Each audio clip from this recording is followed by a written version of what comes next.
J'aimerais que nous puissions lire tous ensemble Colossiens chapitre 2, 14 à 15. 1, 2, 3. Il a effacé l'acte dont les ordonnances nous condamnaient et qui subsistait contre nous. Il a il a détruit en le clouant à la croix. Il a dépouillé les autorités, les dominations plutôt, et les autorités. Il les a livrées publiquement en spectacle, en triomphant d'elles par la croix. Ésaïe chapitre 54, le verset 17. Ésaïe 54, verset 17. Je lis au nom du Seigneur. Toute arme forgée contre toi sera sans effet. Et toute langue qui s'élèvera en justice contre toi, tu la condamneras. Tel est l'héritage des serviteurs de l'Éternel, tel est le salut qui leur viendra de moi, dit l'Éternel. Alléluia. Nous pouvons reprendre nos places. Pendant ce temps, nous lisons Jérémie chapitre 23. Nous sommes dans Jérémie chapitre 23, 29 plutôt. Wow, pourquoi ça? Jérémie chapitre 29, nous allons lire le 11e verset. On est là? Jérémie chapitre 29, je veux que nous puissions les déclarer tous ensemble. Alléluia. La Bible dit, car je connais les projets que j'ai formés sur vous. Alléluia. Mais pendant ce temps, tu diras, il connaît les projets qu'il a formés pour moi. Alléluia. Alléluia. Alléluia. Quelqu'un peut répéter avec moi, car je connais les projets qu'il a conçus en ma faveur. Déclare l'Éternel. Ce sont des projets de paix et non des malheurs. Répète-le encore. Ce sont des projets de paix et non de malheur, afin de vous assurer un avenir plein d'espérance. Est-ce que ce soir, il y a quelqu'un qui croit en Christ, il a un avenir plein d'espérance? Est-ce que ce soir, quelqu'un qui croit en Christ, il y a pour lui des projets de paix et non de malheur? Alléluia. Alléluia.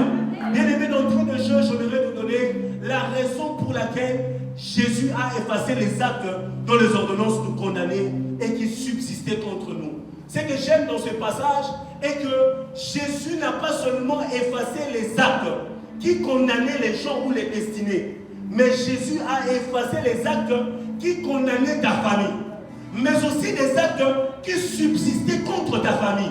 Alléluia. Jésus n'a pas seulement effacé les actes qui condamnaient une seule génération seulement, mais Jésus a effacé les actes dont les ordonnances condamnaient plusieurs de nos générations. Alléluia. Mais vous savez la raison pour laquelle Jésus l'a fait? Répondez, est-ce que vous savez la raison pour laquelle Jésus l'a fait? C'est tout simplement parce que dans ces ordonnances, il ne contenait pas de bonnes choses pour ta destinée. Jésus a effacé ces ordonnances parce qu'il ne contenait pas de bonnes choses pour ta vie. Jésus a effacé ces ordonnances parce qu'il ne contenait pas de bonnes choses pour ta destinée. Je vais dire à quelqu'un ce soir, les projets que Jésus, ou soit Dieu, a pour ta vie, ce sont des projets de bonheur. Ce sont des projets de paix. Ce ne sont pas des projets de malheur. Ce que j'aime dans ces passages de Jérémie, la Bible ne dit pas j'ai un projet pour vous. Mais Dieu dit je connais les projets. En d'autres termes, au-delà de la connaissance, Jésus a la maîtrise. Au-delà de la connaissance, de la planification, Dieu a la maîtrise de sa destinée. Bien-aimé dans le Seigneur, Dieu n'a pas seulement la maîtrise de ce que tu dois vivre aujourd'hui, mais Dieu a la maîtrise de choses même que tu dois vivre dans le temps. Alléluia. Ce que j'aime avec Dieu, il a la capacité même de changer ton passé pour affecter ton futur. Je vais dire à quelqu'un ce soir, tu es dans la bonne adresse. Alléluia. Il dit, je connais les projets que j'ai formés sur vous. Il ne dit pas que j'ai un projet, mais il dit, je connais. Il connaît même les combats de ta destinée. Ce que j'aime avec le Seigneur, il a même refusé que les enfants d'Israël passent par les pays des Philistins. C'est tout simplement parce qu'il avait la maîtrise. Il n'avait pas seulement un projet pour Israël, mais il avait aussi la maîtrise de leur itinéraire. Il a refusé qu'ils passent par les pays des Philistins, mais il a choisi ce qu'ils passent par la mer Rouge, par le chemin qui passe par la mer Rouge. Déjà, la mer Rouge était un obstacle. Et au-delà de la mer Rouge, sur le chemin qu'ils avaient pris, il y avait des combats. Alléluia. Et ce que j'aime avec le Seigneur est que quand Dieu te dit, je connais les projets que j'ai formés sur toi, j'aime une chose parce que même si tu as l'impression que tu passes par les déserts, Dieu sait là où il t'emmène. Même lorsque tu traverses par des combats, Dieu sait là où il t'emmène. Il avait la maîtrise du plan qu'il avait pour Israël. C'est la raison pour laquelle même dans la bataille, il les assistait. Alléluia. Même dans la bataille, Dieu les assistait. Et ce que j'aime, lorsqu'ils ont perdu même contre Haï, dans Josué chapitre 7, Dieu a dit à Josué, ce n'est pas de ma faute. La faute revient au peuple. Parce que lorsque Dieu s'engage dans ton affaire, il est lui-même au contrôle. Alléluia. Lorsque Dieu s'engage dans l'affaire de ta famille, il est lui-même au contrôle. Dieu, il a la maîtrise même de choses que tu dois vivre. Dieu, il a la maîtrise de ton plan. C'est que j'aime les plans et l'ensemble des signes conventionnels. Dans les plans, on définit déjà une maison avant que la maison soit faite. Alléluia. Et Jésus, Dieu a la maîtrise du plan de ta vie. Mais ce que j'aime aussi, lorsque le diable cherche à placer dans ta vie des choses dans le but de te nuire, c'est alors que Jésus vient pour effacer ces choses. Jésus vient effacer les choses qui ne correspondent pas à ses plans.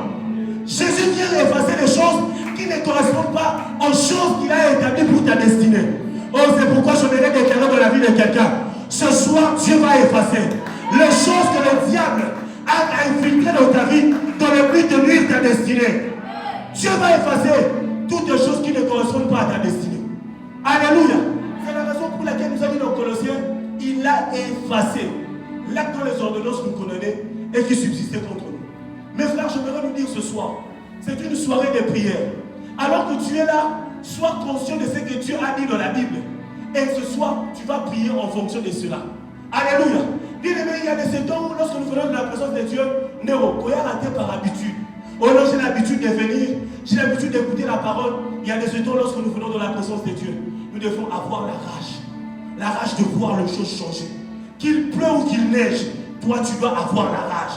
Que les gens soient là ou pas parce qu'il a plu, toi tu dois prier Dieu pour vivre le changement dans ta vie. Alléluia. Alléluia. Ton amen ne me convainc pas. Alléluia. Mais le problème n'est pas dans ce qui a été écrit. Le problème n'est pas dans la malédiction. Le problème n'est pas dans les réalités que vous vivez dans vos familles. Le problème n'est pas aussi dans ce que vos parents ont vécu. Mais j'aimerais dire à quelqu'un, le problème dans ces textes, c'est de quelle génération es-tu? Alléluia. Parce qu'il y a des générations où la malédiction ne traverse pas. Il y a des générations qui ne traversent, il y a des malédictions qui ne traversent pas certaines générations.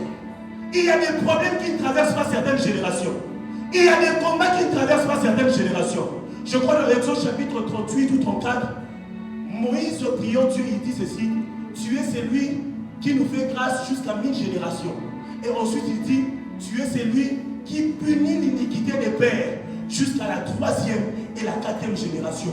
Même en parlant de malédiction, la malédiction a une limite. C'est pourquoi je voudrais poser à quelqu'un la question ce soir: de quelle génération es-tu? Il y a des générations, Néro, malédiction traverse à rater. Les problèmes ne traversent pas. Les combats ne traversent pas. Alléluia. Il y a des générations, même lorsqu'il y a la malédiction, eux sortent vainqueurs. Il y a des générations, même lorsqu'il y a les liens des familles, arrivés à leur tour, Néro, Baron sera toujours vainqueur. Il y a des générations, même lorsqu'il y a des problèmes dans votre famille, arrivés à leur génération, ils ont toujours la solution à ces problèmes. Et ce soir, c'est la génération que j'appelle la génération des affranchis. Dis après moi, génération des affranchis. C'est la génération où même lorsqu'il y a la malédiction, elles ne connaissent pas la malédiction. Même lorsqu'il y a des problèmes, même lorsqu'il y a des liens, elles ne sont pas enchaînées. Même lorsqu'il y a des combats, elles ne sont pas vaincues. Bien aimé, je voudrais te dire, Moïse était de cette génération. La génération des affranchis. Lorsque Jacob et ses fils allaient en Égypte, Moïse n'était pas né.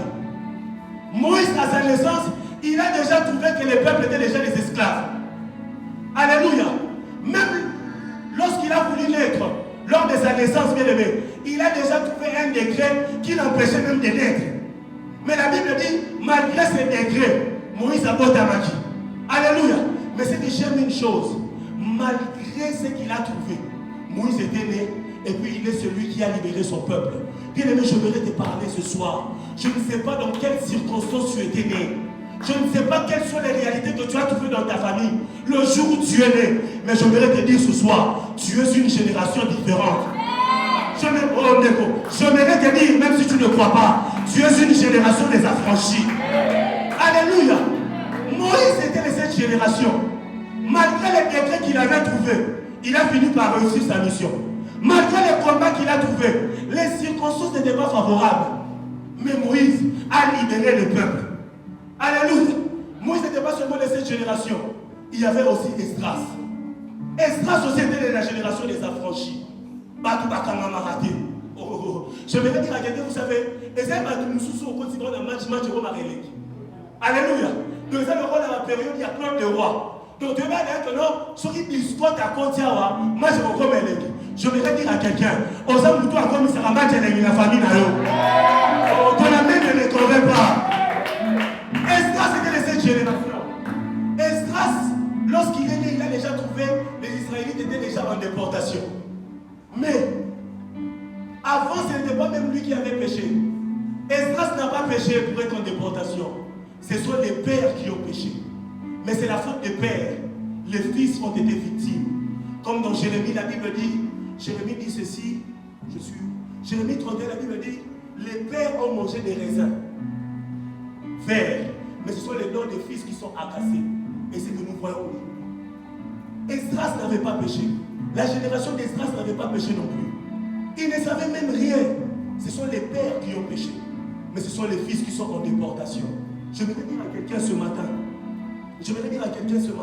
Ils n'ont rien fait. Leur génération n'avait rien fait. Ce sont les pères. L'idolâtrie de pères.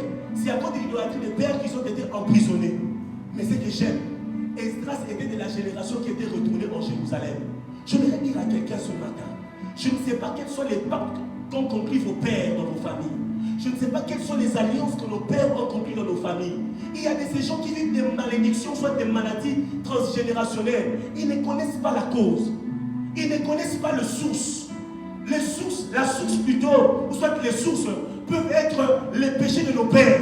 À l'époque, nos pères vénéraient de la magie. Ils étaient dans l'occultisme. C'est à cause d'eux que nous souffrons aujourd'hui. Alléluia. Mais je voudrais te dire, si tu es là, tu es en train de périr, tu es en train de souffrir, parce que vos pères ont péché, parce que nos pères ont péché, nos aïeux ont péché, je voudrais te dire ce soir, tu n'es pas de la génération qui souffre à cause du péché des autres. Tu es de la génération que Christ a affranchie. Alléluia. Mais ce que j'aime est que le sang de Jésus, oh, est-ce que je suis avec quelqu'un ce soir? Le sang de Jésus n'est pas seulement venu nous affranchir, mais le sang de Jésus est venu inaugurer une génération des affranchis. Oh my God! C'est la raison pour laquelle la Bible déclare ceci. Si les fils vous affranchissent, vous serez quoi? Réellement libre. En d'autres termes, il n'y a plus rien qui sera en train de vous réclamer. Je suis venu déclarer dans la vie de quelqu'un. Plus rien ne sera en train de te réclamer. Sur la croix, Jésus a effacé les choses qui nous condamnaient. Sur la croix, Jésus, il a dépouillé les gens qui nous dépouillaient. Alléluia. Je vais dire à quelqu'un ce soir, Jésus a la clé. Jésus a la clé de ton problème. Jésus a la clé de ta situation. Jésus a la clé de la situation de ta famille. Oh, qu'est-ce que même je suis en train de dire? Jésus a déjà ouvert une porte. Alléluia. Jésus a ouvert une porte pour que tu sortes. Jésus a ouvert une porte pour que ta famille puisse se sortir. Mais le problème avec nous, nous sommes une génération des affranchis qui ne veulent pas sortir de la prison. Alléluia. Nous sommes une génération des affranchis qui ne veulent pas sortir de la prison. Porte déjà pour moi, mais toi tu ne veux pas sortir. J'ai vu cette scène lorsque je suis allé au bord de nous une période. Oh, Nebo, ba prisonnier, ba bimisi ba ngobo bima. Prisonnier so boy. Nati kana nga yena. Oh papa, kene pour la nuit. Azara dana di gabo na ta prison. Azara gambo. Il se dit que non, si je sors, je vais souffrir. Alléluia. Et c'est comme ça que plusieurs sont. Nebo. Nous sommes une génération des affranchis mais qui ne veulent pas sortir. Alléluia. Jésus a déjà fait sa part. Maintenant c'est notre tour de faire notre part. Tout dépend du monde que tu actives. Alléluia. Plusieurs personnes sont de la génération des affranchis mais qui ont activé le mode de ne pas déranger. Alléluia. Ceux-là qui ont un iPhone connaissent. Pourquoi le mode de ne pas déranger?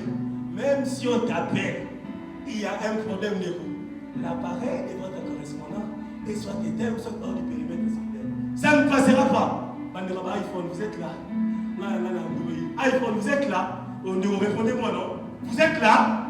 Moi, ne n'est pas dérangé de vous. Attends la benio. et regarder. Parce que tu n'as pas besoin d'être dérangé. Et c'est que plus ça franchit fort.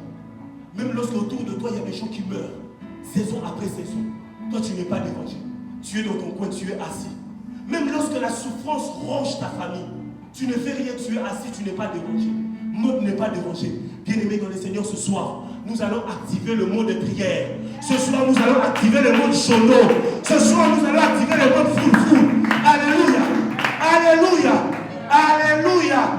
Bien-aimé dans le Seigneur, les choses ne changeront pas tant qu'on femmes. Alléluia.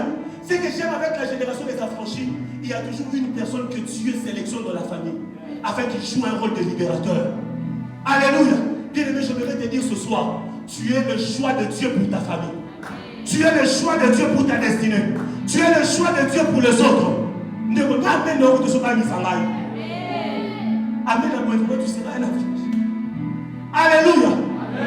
Allez, déjà l'amène, tu peux être révolté. Dieu s'est choisi toujours quelqu'un au milieu du peuple pour faire de lui un choix, un libérateur. Mon frère, ma soeur, on peut bénéficier. Bien aimé, écoutez, ce qui nous empêche de bénéficier de certaines bénédictions de Dieu, ce n'est pas seulement les péchés. Même l'ignorance, ça t'empêche d'entrer en possession de ton héritage. Et plusieurs ici, bien aimés, c'est tout simplement parce que nous sommes des ignorants. Nous sommes des ignorants. Beaucoup de gens évitent de prier. N'est pas dimanche, oui. Et un mot n'est pas dérangé. Ta famille passe par des saisons difficiles. Mais tu préfères dormir, aller en fête, et un mot n'est pas dérangé. Déjà même, ta propre situation ne te dérange pas. Alors la situation des autres. Ton propre problème même ne te dérange pas. Il y a ces choses, ils sont morts normal. Il y a ces choses quand tu les vis. Il faut avoir l'œil de Dieu pour détecter une situation qui ne marche pas. Tant que tu verras les choses seulement avec les yeux humains, non, et ça va normal, tu vas rester dans cette période jusqu'à la fin de ta vie. Alléluia. Vous savez, il est possible que Dieu te fasse passer par des moments difficiles. Mais même par des moments difficiles, il sait, parce que la Bible dit, tout concourt au bien de ceux qui aiment Dieu. La Bible ne se limite pas seulement là. Et la Bible dit, et de ceux qui sont appelés selon son destin. En d'autres termes, même si ton père meurt aujourd'hui, Dieu permet à ce que ton père meure. Bien aimé, ça peut être un temps de souffrance, tu peux pleurer, mais ça m'a dit place mieux à son imaï. Alléluia. Mais il y a de ces choses, quand tu es emprisonné, ça ce n'est pas le plan de Dieu. Alléluia. La prison, ce n'est pas le plan de Dieu. Les maladies héréditaires, frère, vous pensez que c'est vraiment le plan de Dieu. Mais derrière un combat, la gloire de Dieu peut se cacher derrière. Alléluia. Est-ce que ce soir je parle à quelqu'un? Frère, nous devons nous lever dans la prière. Donc tu vas croiser les bras de coups. Je suis venu dire à quelqu'un, Dieu t'a choisi pour libérer ta famille.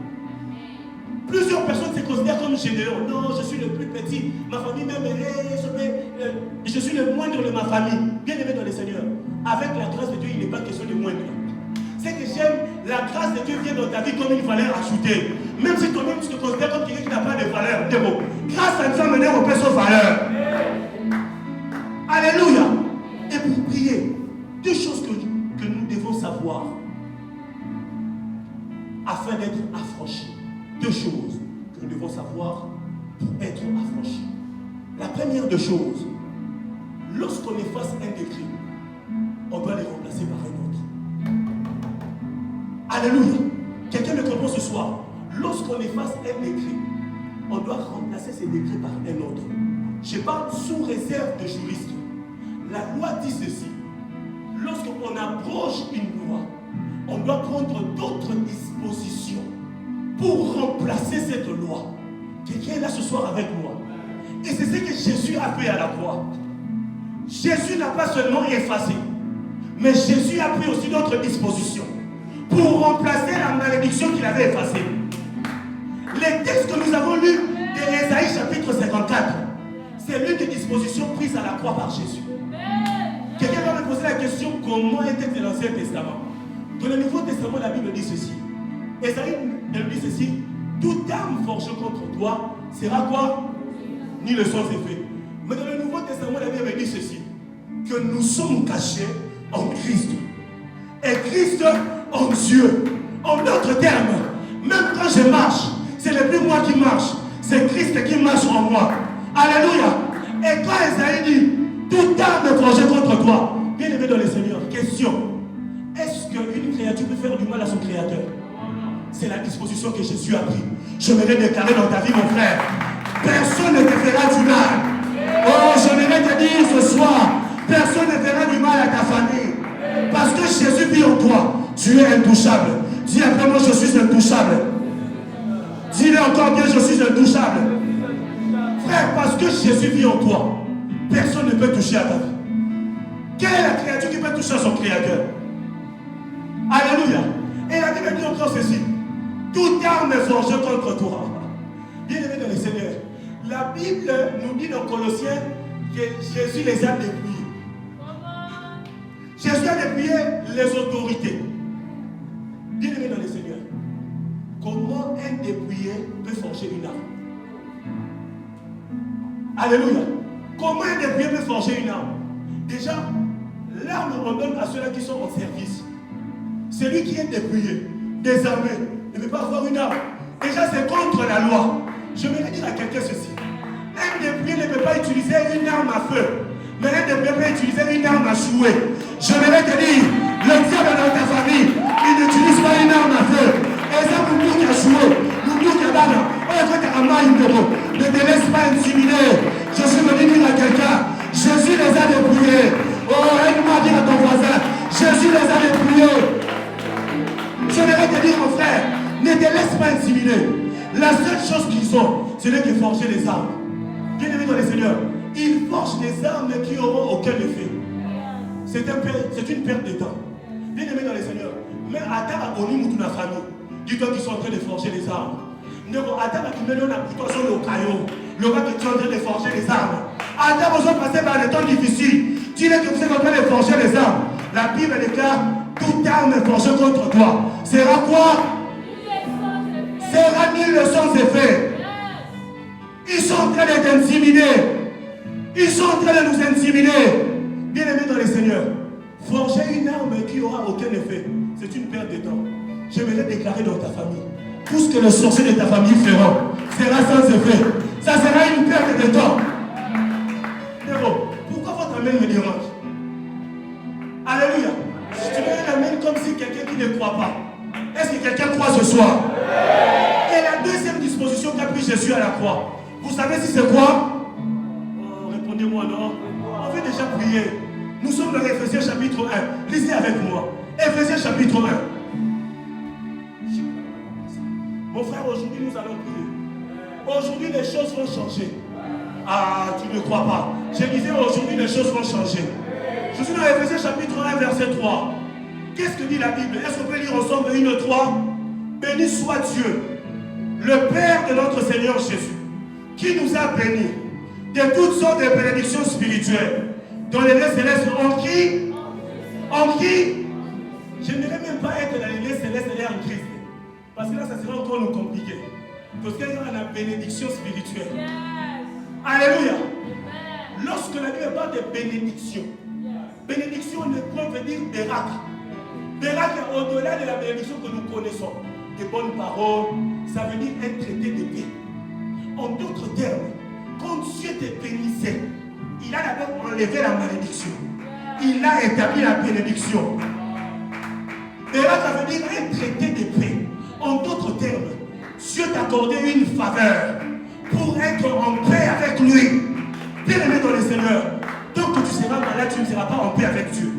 Tant que tu auras des problèmes, tu ne seras pas en paix avec Dieu. C'est pourquoi je vais déclarer dans la vie de quelqu'un que Dieu t'accorde une faveur qui te donnera la paix dans ta maladie. Que Dieu t'accorde une faveur qui te donnera la paix dans le combat même de ta famille. Alléluia. Alléluia. Et la deuxième des choses pour prier. La première des choses, j'ai dit, on remplace un décret qu'on efface par un autre décret.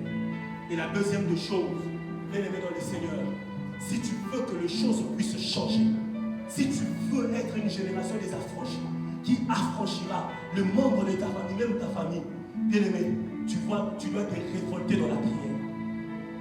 Tu dois te révolter dans la prière. Les choses ne changent pas en croisant les bras.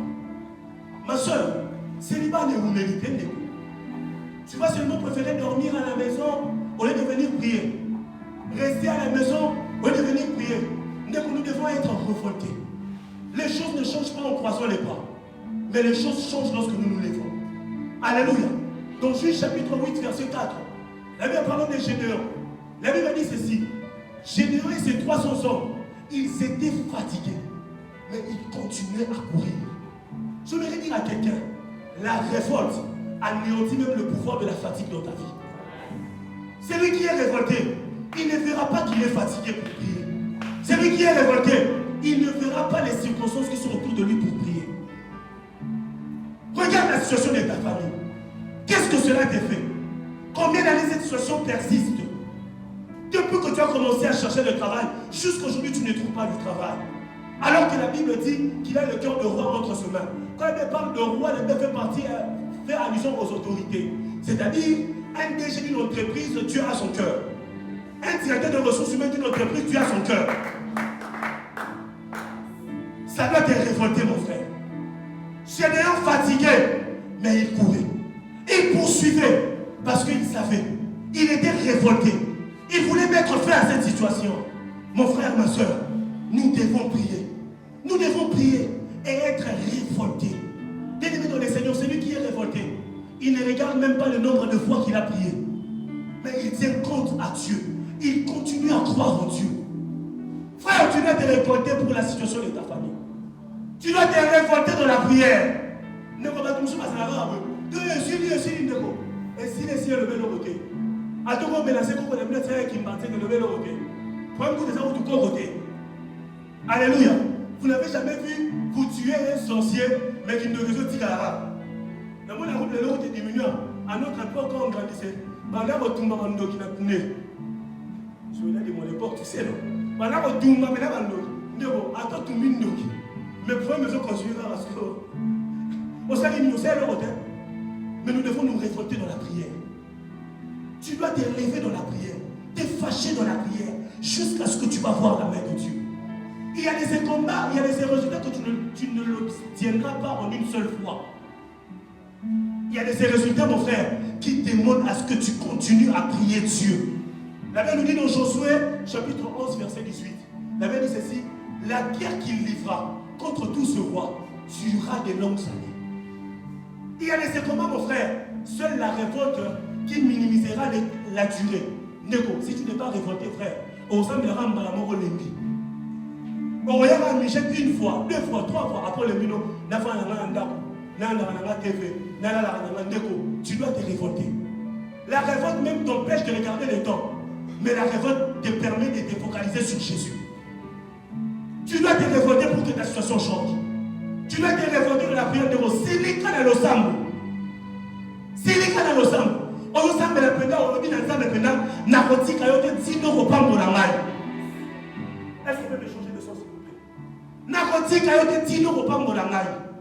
Bien aimé dans les Seigneurs, la femme à la perte de son plutôt, l'onction de ce jour-là était canalisée vers la maison de Jarius. Ce n'était pas une onction destinée à cette femme. Mais vous savez ce qu'elle avait fait? C'est ce qu'on nous dit en hydrologie. Elle s'est branchée, elle s'est connectée à l'onction qui était disponible. C'est la révolte qui a permis à cette femme de se connecter à la grâce qui était disponible. Et ce soir, nous allons prier pour nous connecter à cette grâce. Mon frère, ma soeur, ta situation doit changer. Même si tu es orphelin, la Bible dit qu'il est le père des orphelins. Jésus a la capacité de te prendre en charge. Jésus a la capacité de prendre ta famille en charge, de prendre ta destinée en charge. Mais il faut seulement que nous puissions nous révolter dans la prière, afin que les choses changent. Nous révolter dans la prière, afin de renverser les autels qu'ont bâtis nos pères. Nous révolter dans la prière, afin que les choses changent. Nous révolter dans la prière, afin de briser les liens et les limites. Est-ce que quelqu'un peut s'élever, nous allons prier?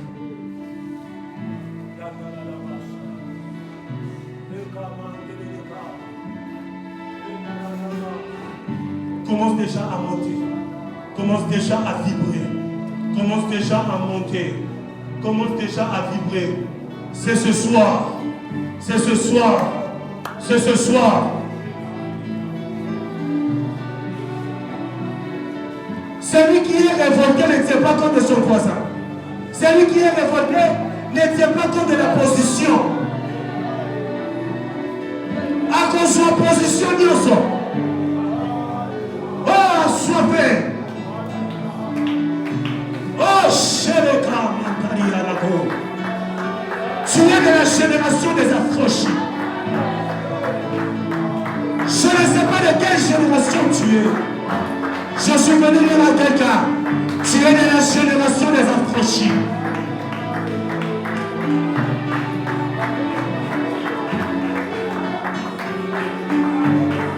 Tu es de la génération des affranchis. Localise ces problèmes. Ce soir, Dieu, il va te délivrer.